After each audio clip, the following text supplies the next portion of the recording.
Well, it is truly an honor to be here. I've been following Kyle and Fringe Church from a distance for a while. And so to be here in person means,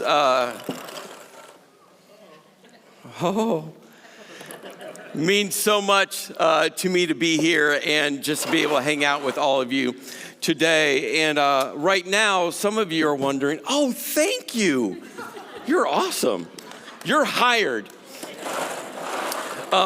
It's so awesome to be here with all of you today. And we're going to get to this in a moment, more like in 15 minutes moment. So if you have ADHD or you're sitting next to someone who has ADHD like my wife has, you're not going to listen to me for 15 minutes. Because you're going to be focused there. But the rest of you, we will get there.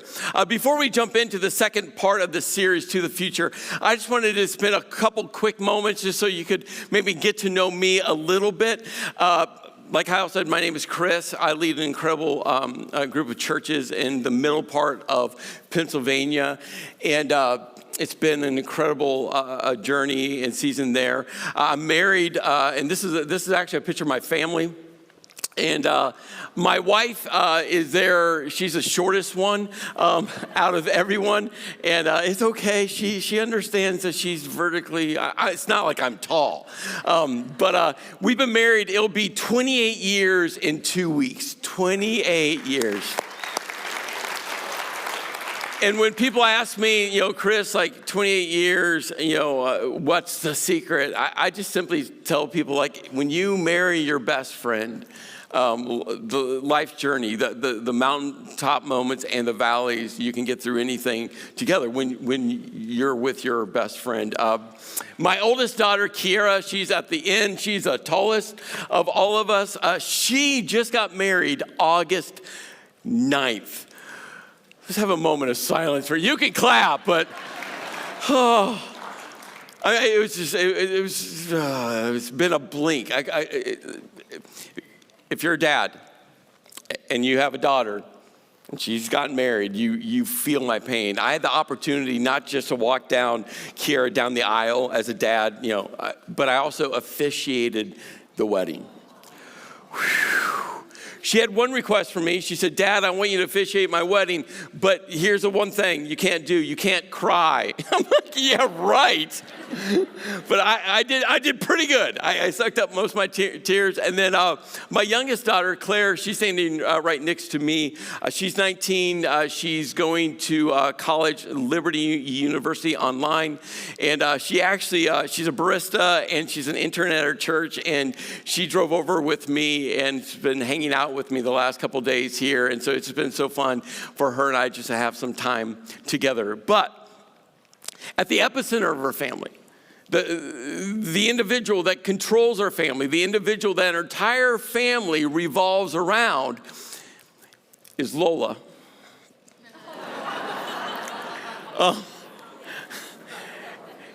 If you've ever had a golden retriever, you know. And not only does our entire family revolve around Lola, she's a COVID dog, so we got her the third week of January 2020. 6 weeks later, the country shut down. So her first months, years, she thought we were just home all the time.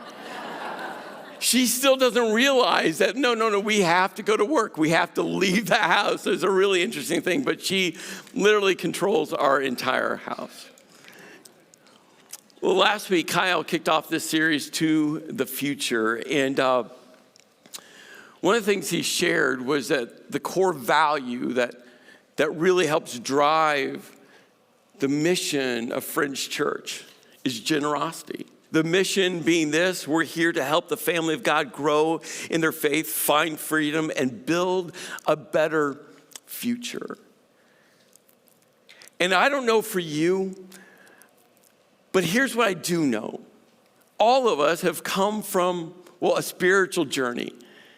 When you think about the type of church you were raised in, the family dynamics around spirituality and faith and church and religion, we all have a story that we pull into this room to this day. And what I know is when a church talks about giving, generosity, the Bible word is tithing, which simply means a tenth. Whenever a church does that, here's what I get. All of you are pulling all of that history into this one conversation. And from my heart to you, I want you to know, one of the greatest faith builders, faith stretchers, if you want to grow in your spiritual walk with Jesus, it gets anchored to generosity. In fact, one of the things Kyle said last week, and I watched his entire message, I typed as many notes as I could. I paused and started his video. I mean, just personally, I was getting ready for today, but personally, I was just like, there's so many great thoughts. But I found myself, again, being challenged as a Christ follower, as a person, when it comes to my faith and generosity. And the verse that anchors this entire series together, in fact, this entire series, we're in 2 chapters, 2 Corinthians chapter 8 and 2 Corinthians chapter 9. The book of 2 Corinthians is a letter that the Apostle Paul wrote to a church, to Corinth, but it was actually a region called Achaia, which was a region that included cities like Athens, Greece, and Corinth, right? It included all of these churches, and he wrote this letter to a church just like Friends Church. And the core verse that's guiding this entire series is actually 2 Corinthians chapter 8, verse 9. So this is really easy to remember, right? We're in chapters 8 and 9, and the core verse is chapter 8, verse 9. See how that connects? But this is what it says. For you know the grace of our Lord Jesus Christ, that though he was rich, meaning though Jesus was rich, yet for your sake he became poor, so that through your poverty might become rich. But though he was rich, his richness looks completely different than how this world describes richness. Let's pause, let's pray, and then we'll jump in. Lord, I thank you for this time that we have together. Lord, here's what you know, every single person here today has had one of those weeks. I don't know what one of those weeks is, but you do. Have navigated through stress, health concerns, relational friction, have walked in here, maybe at one of those mountaintop moments or just trying to get through the valley. But we're all in here together, and you have promised that you are here with us, that your Spirit, your Holy Spirit, God the Spirit, is here now. So Lord, I just pray that we will listen, we'll lean in, and that your words will move us as we grow, as we get stretched in our spiritual journey. In your name I pray, amen. Well, there's 2 thoughts that I just want to start with today. 2 thoughts that maybe you have actually said out loud, or maybe you've never said before. 2 thoughts that maybe you have thought of before, or maybe until I mentioned them, you didn't realize they were there. But I'm pretty sure for, if not all of you, most all of you, these thoughts are lingering somewhere in the back of your mind. And these 2 thoughts will kind of help set the direction for where we're going today. The first thought is this: I'm not rich, but I know someone who is. Have you thought that before? Probably didn't say it out loud, but it's that moment where all of a sudden you see that friend, that person, you go into their house, they pull up for a lunch meeting, they drive into the parking lot with that car. I've sat in a $5 million house sitting with a friend of mine who made upwards of $1 million plus bonuses a year. And he literally said to me, I make good money, but I don't make, and he said the guy's name, that type of money. As I sat there on his couch going, can I have your couch? I'd take that. And it's that thought in the back of our minds that we just kind of surface. And again, you've maybe never thought about it, but you will now. Years ago, Paige Laurie, she's one of the Walmart heiresses, was going through a really nasty divorce from her husband of 6 years, Patrick. Now, before they got married, they had a prenup. The prenup said that if they ever would get divorced, that Patrick would get $30,000 a month. Yeah, I don't know all of your financial reality. I'm pretty sure all of us would take $30,000 a month to do nothing. So that was in their prenup, but then all of a sudden they're going through a divorce, and Patrick, with his lawyer, said, no, that's not enough. And so they had a counter proposal where he was asking for $400,000 a month. But listen, he had a list to get to 400. You want to know what's on his list? Of course you do. He needed $40,000 to $60,000 a month for rental income. $10,000 a month for furniture. I'm like, what are you doing every month? How much do couches cost? He needed a personal chef for $6,700 a month, $5,000 a month in clothing, $2,500 a month for a personal trainer, vacations, $30,000 a month for vacations. That takes a full-time job to spend that amount of money on vacation. $80,000 a month in entertainment, $1,000 a month for a personal stylist, $4,000 a month for a driver. Crazy list. And then this is what his lawyer said. Paige rakes in $872,000 a month just from stocks and dividends so she can more than afford to pay him. What was Patrick saying? I'm not rich, but I know someone who is. The second thought that I just want to surface in your mind, that I'm sure, if not all of you, most all of you have thought before. It's the thought, when I earn, and you feel, right? When I earn, when I get that pay increase, when I get that job, when I earn, then I will be able to. Do you have that plan in your mind? Some of you just had that conversation with your spouse yesterday. And both of those thoughts creep into our thinking. Now, as we make our way through this next kind of part of Paul's letter, Kyle spent a lot of time in chapter 8. We're going to spend time in the first 5 verses in chapter 9. I just want you to keep those thoughts in focus. Let's jump into 2 Corinthians chapter 9, verse 1. This is where Paul steps in. He goes, there's no need for me to write to you about this service to the Lord's people. Now, when he writes, there's no need for me to write to you. If you're a parent, if you lead people, this is that moment when you look at an employee, you look at one of your kids, no matter their age, and say, I know I don't need to tell you this, but what does that phrase really mean? Yeah, you really need to hear this. I know you think you know this, but you don't know this, so I'm going to reiterate it until I'm assured that you know this. This is what Paul's doing. He's like, you don't need to hear this, but you do. He's going to create incredible tension. And one of the things I say to our churches all the time is my goal is to create tension. Why? Because the Bible is filled with tension moments. My goal is to create tension, to get your attention, to hopefully to move your faith into action. The goal isn't to create tension to hurt you. The goal isn't to create tension to take you off. No. It's to get your attention, to kind of lift your head so that your faith can move into action. Your faith can be stretched. Your faith can become what God has designed for it to become. And Paul's going to create incredible tension. And he writes the service to the Lord's people. That gets connected back to chapter 8. And this entire thought process is connected to giving, generosity. That's what he means by service to the Lord. He goes on, he goes, for I know your eagerness. This sounds great. He's like, your eagerness to help. Oh, that feels good.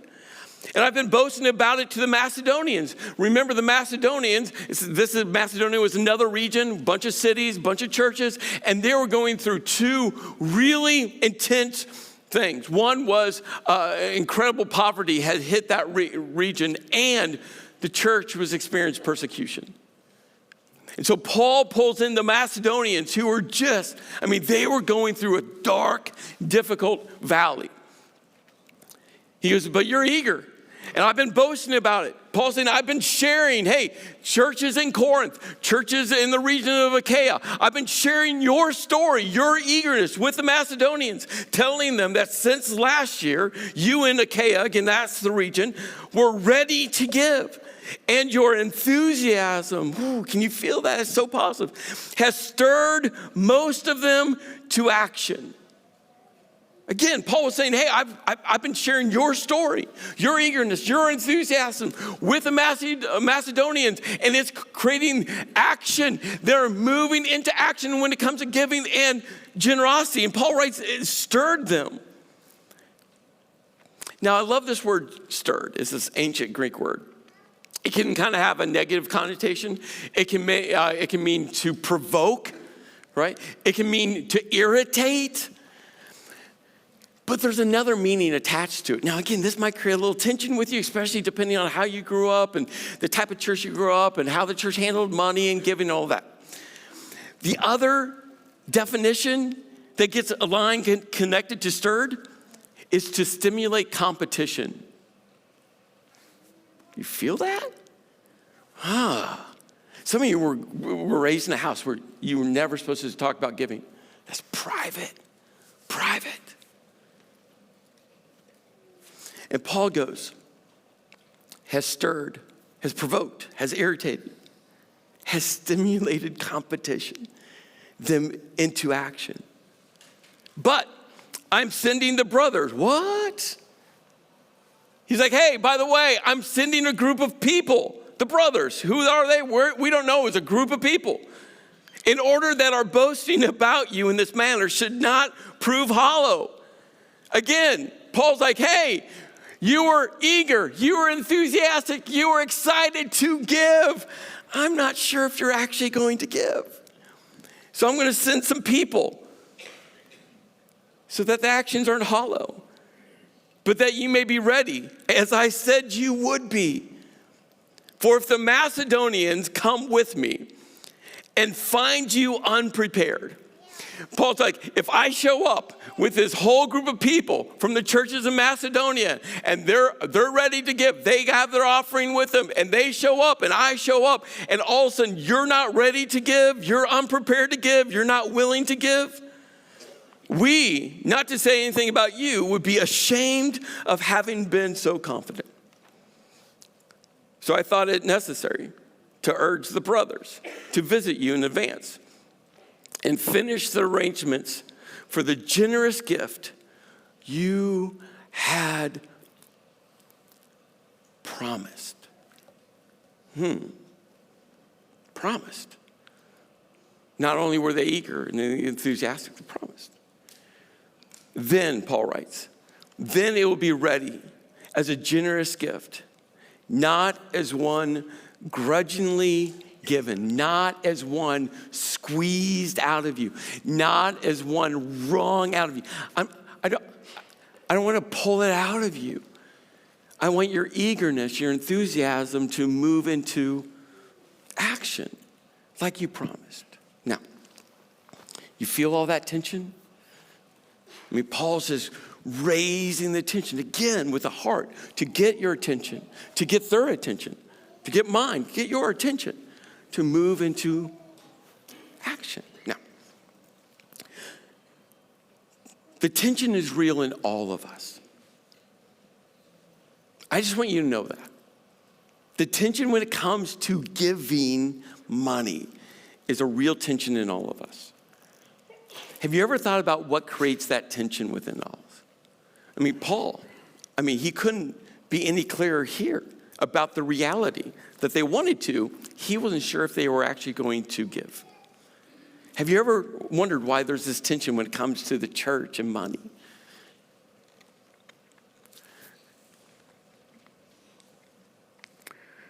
On one side, all of us are made in the image of God. The phrase is the Imago Dei. And when you start to really grasp the significance of you, me, being made in God's image, and we start to really understand who God is, one of those pieces that define God is a generous God. For God so loved the world that he gave. In fact, every time you look at a cross, just look up at the lights. It's a symbol of God's generosity. A gift that we can never outgive him. And so we, being created in the image of God, are created to be generous. Okay? So let's just keep that reality there. But there's a flip side. There's another side, which creates the tension. Think back with me to your first real paycheck. Do you remember that? Some of you have to go back decades. I have to go back decades. My first real paycheck, I was an intern at a church in Las Vegas. That's a loaded statement, I know. But intern at a church. The paycheck wasn't big, but it was mine, right? It was mine. Think about your first paycheck. This jar represents the paycheck. And all of a sudden, you had money, and all of a sudden, you started spending that money. You started thinking about it. It's like, oh, wait. I get to buy my first car. It's a beater car. It smells a little bit. The air conditioning doesn't work, but the heater does. Yay. I hope that it can keep driving me across town for at least another year. You remember that first car? You're like, hey, but it's mine. You get an apartment with 4 of your best friends, semi-best friends, friends that actually had some money to help split the bills with you. You go out to eat and you're like, I'm paying for that food myself. That's more expensive than I realized, Mom and Dad. Buy some clothing, and all of a sudden that small little paycheck is gone. But you work hard. You get that new job, you get that pay raise, and all of a sudden you find yourself and you're like, I got more money. That feels good, doesn't it?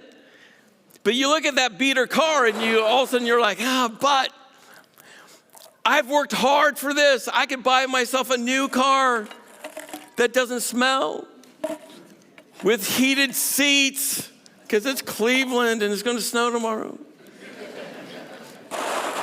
Plus, again, you worked hard and you wanted Apple CarPlay in it. But you got a loan and it's 6 years, 7 years at a high interest rate, and all of a sudden, but you worked for it. You get married, you move out of that apartment, you get your first house, you move in that first house and you realize that houses are expensive. Why? Because you got to fix things in houses, don't you? Water heater goes out and you're like, how much is that? You have kids, and all of a sudden you're like, man, diapers. I had this idea, and don't judge me, but I'm still going to share this with you. I had this idea when we had our first kid, and I was seeing the amount of money we were going through in diapers. And I went to my wife, and I'm not joking, I went to her, and this was a real idea. I think it's still genius. Some of you should run with it. I looked at her, as I was looking at her diaper bill, I'm like, hey, honey, could we somehow just like hook up a wet dry vac to the child? She said no. By the way, I never tried it. Still think, diapers. Oh my goodness, the number of diapers we were going through. And then the second kid, and the kids get bigger, they start eating more. Christmas presents, school activities.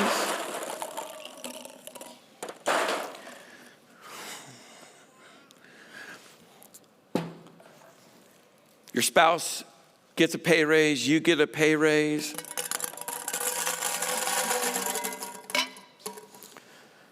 Feels good, doesn't it? You buy nicer cars. Your kids get older. They start driving. Insurance goes up. Grocery bill gets bigger because they start eating more. Christmas presents that used to be cheap, now teenage Christmas presents. Vacations, well, you work harder, you got to go on nicer vacations. And it just repeats, doesn't it? And then what happens? Your company lays you off. Your spouse decides to step back into the home because your kids need it. What happens when the paycheck's great, but you absolutely hate what you're doing? What happens when all of a sudden a medical situation arises and you find your income drastically lowered and the medical bills going higher? What happens when?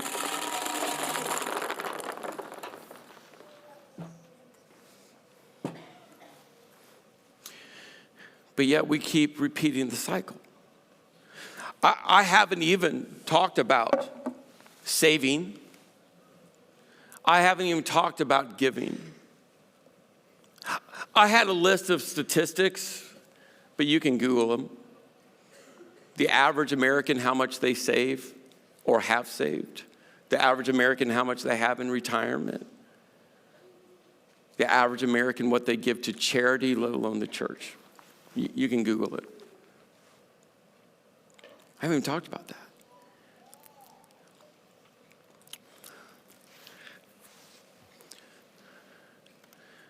Why is the common story? I don't know for you, but why is the common story? This is what we live in. I used to live here 20 years ago. This was my reality with my wife. I've been here before.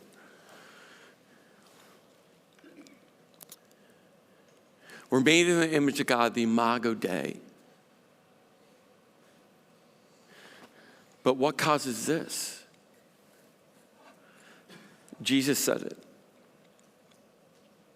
He said, do not store for yourself treasures here on earth, where moth and vermin destroy and thieves break in and steal. But store up for yourself treasures in heaven,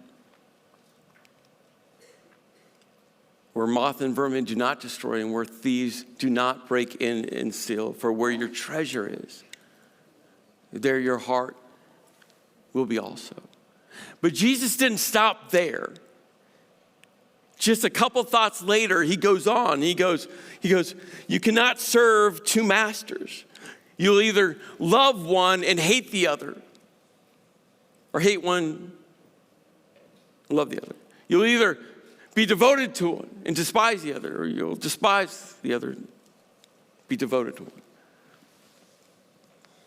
You cannot serve both God and money. You see, this is what it represents. Who's your master? Are you living like this?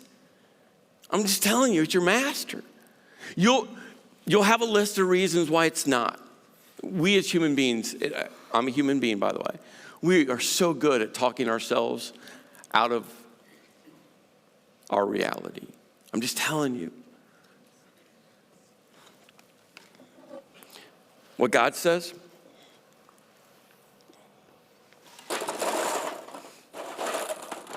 he says, give first,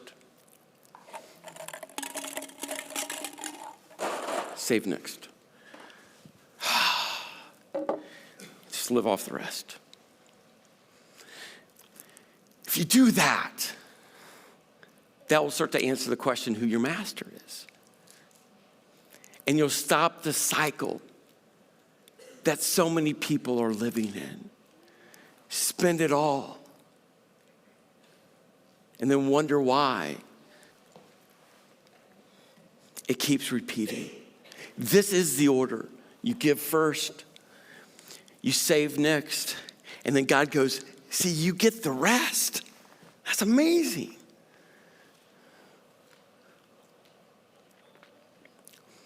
Three simple action steps that are going to create so much tension if you actually do them. First one is this: you got to decide who your master is. Sounds simple. You all want to say God right now because none of you are going to say money. Who's the master? You know what Paul was calling out in 2 Corinthians 9? That. He's like, your enthusiasm, your eagerness, Hey, church in Corinth, I know you want to say God. I'm not sure it is. But it does start there. Do you truly want God to be your master? Or it's going to be money. There's no in between. There's no, 45, 55%. No, it's God or money. It's which one is it? The second step you have to move to is you have to determine. You have to determine. What's your plan when it comes to money? Are you going to put God first or not? And that is a determining question whether or not he's going to be your master or if money's going to be your master. My encouragement for you, if you're married, today you go sit somewhere with your spouse. Maybe you've never had a money conversation, and sit there with them and go, who's our master and what's our plan? What's our giving plan? What's our savings plan? And how we're going to live off the rest? And you know what that's going to mean? Maybe, just maybe, you might have to cancel Netflix. There we go. Someone's canceling Netflix, or it's canceled. Already done. That's awesome. Seriously, just sit down. Give it. You all have capacity to give. The question is, who's your master? And what's your plan? The Bible talks about the tithe, which is 10%. That's the floor, not the ceiling. My encouragement for you is just choose a percentage and start. And all that leads to step number 3, do. Do it. That's what Paul was saying his entire time. He even sent people. Could you imagine if Kyle or Chad sent people to your house tomorrow? They're not, by the way. They are not doing that. Some of you, that's all you heard. You're like, oh, what? But could you? That's what Paul was doing. He's like, I'm sending people to make sure. Paul's like, please, come on, do. You want your faith to grow? I'm just telling you. It's in the action. It's in the action. 3 years ago, I was sitting around a table.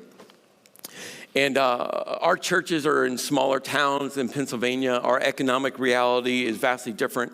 I lived in Las Vegas. I lived outside of New York City on the upper west side of New York City, down in South Florida. And then God, 9 years ago, moved our family to small town USA. I know. I have no idea how he did it, but he got us there. And it's been an incredible journey. But our economic realities in our smaller towns is a thing. Coming out of COVID, our whole goal was just to keep churches open. Honestly, financially, it was so tight. We had literally duct taped everything together. I mean, we couldn't cancel anything more. We couldn't cut down any more expenses. It was just such a tight season. I remember sitting on Tuesday night, we have a team called our financial strategy team. It's a group of business leaders that just speak into, give perspective, look over all of our church's finances. It's such an amazing team of people that just help us in their gifted area, help us be as wise as we could. And we're sitting around a table, and again, the financial reality was just so tight. The pressure was so heavy upon me. And I remember that there's a lady, her name's Pam Miller. She runs an amazing, several furniture companies.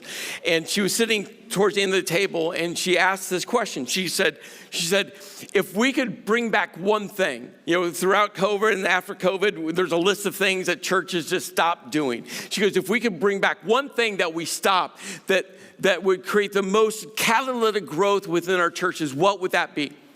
Great question. In a millisecond, myself and my board chairman, at the same time, in unison, we gave the same answers. We said, donuts.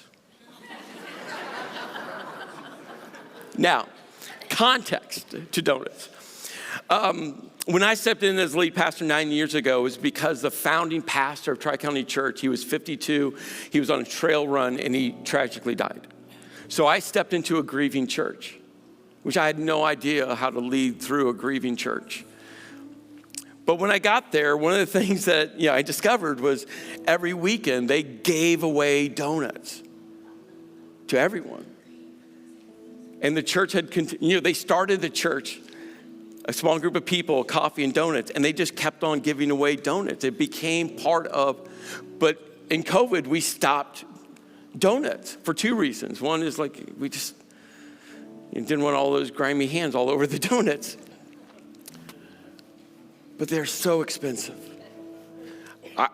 I had been looking at the P&L leading, even before COVID, looking at how many thousands of dollars a year we were spending on donuts. I wanted to get rid of them.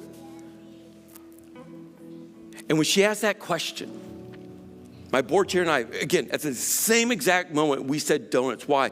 Because one of the things we had uncovered, right? Food is spiritual. Hear this.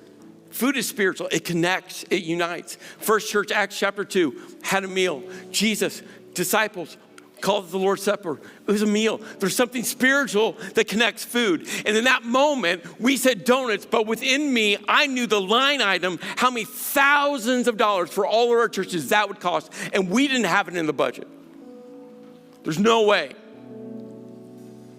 That weekend, we brought back donuts. And you know what we discovered? Across all of our churches. Our lobbies came alive. People came early, they stayed later. Kids were running around. Everything started to shift. And every year since, we've been able to pay for the donuts. We now just simply call it donut faith.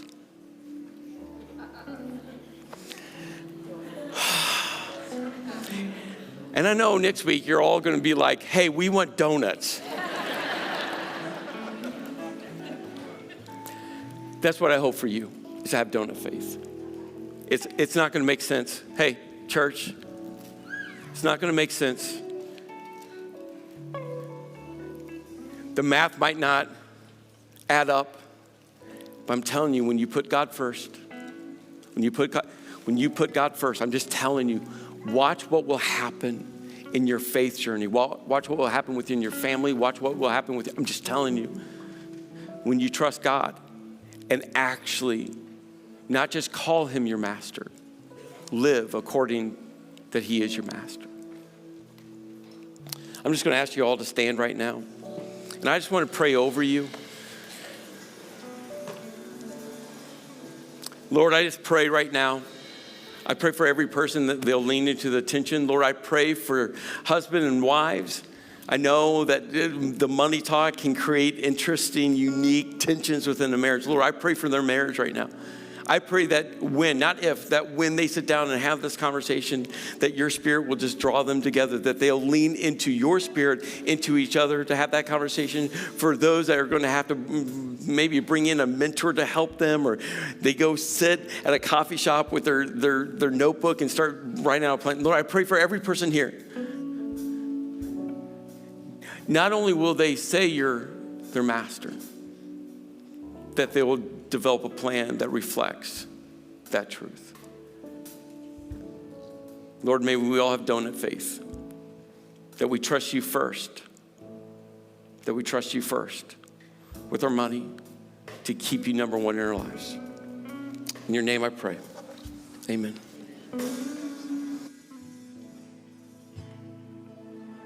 Listen. Look at the flowers, all that their beauty. Don't have to wonder, know what you're doing. So why would I worry at all? 'Cause you're faithful to serve.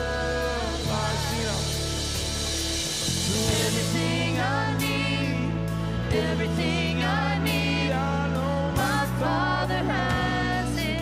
My Father has it. And every single time, the Lord will provide. I know my Father has it. My Father has it. Oh, my Father has it. Come on, look at the Spirit. Got the sparrow, it's lacking for nothing. Now the of tomorrow, and what it will bring. 'Cause I know you are enough. If I have you, I have enough. 'Cause your love will satisfy, yeah. And everything I need, my Father has it. My Father has it. Every single time the Lord will provide. 'Cause my Father has it. My Father has it. Oh, my Father has it. Come on, seek first. So seek first the kingdom and its treasures. Everything else it will be added. All that I'm needing. And I know the Lord will provide. Come on, I know. And I know my God's not empty-handed. 'Cause he gives us blessings upon blessings. I'm still believing. What's that? Come on. And I know the Lord will provide. Seek first. So seek first the kingdom and its treasures. 'Cause everything else it will be added. All that I'm needing, I'm confident. I know the Lord will provide. 'Cause I know my God's not, and I know my God's not empty-handed. 'Cause he gives us blessings upon blessings. I'm still believing. And I know the Lord will provide. See everything I need, everything I need, everything I need. My Father has it. My Father has it. Every single time I love you. 'Cause I know it's my Father has it. See everything I need, everything I need. My Father has it. My Father has it. Every single time the Lord will provide. And our Father, yes he does. Seek first, so seek first the kingdom and its treasures. Everything else it will be added. All that I'm needing, I know the Lord will provide. 'Cause I know my God's not empty-handed. 'Cause he gives us blessings upon blessings. I'm still believing. And I know the Lord will provide. And I know the Lord will provide. One more time. Sing, I know the Lord will provide. Come on, will you celebrate?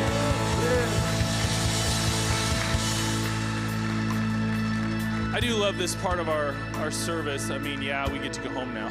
But this is the walk away and do part. What are you going to walk away and do? You can walk out of here and keep doing the same things you've been doing, get the same results you've been getting, and keep wondering why you keep feeling the way you're feeling about money. Or you can take God at his word. You can do that too and see what he has to say. And I want to challenge you with that.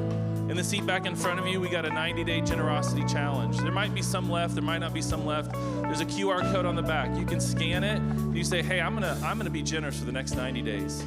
And like Pastor Kyle said last week, if you do that and you're like, it didn't work, then we'll give you your money back and you can go back to living the way you were living before. But I just want to challenge you with that. Maybe this is your walk away. Maybe you need to take God at his word today and do that. I'm going to challenge you with that. For some of you guys in the room, you're like, I want to step up my faith. I want to get closer to God. I want to get closer to the guys in the church.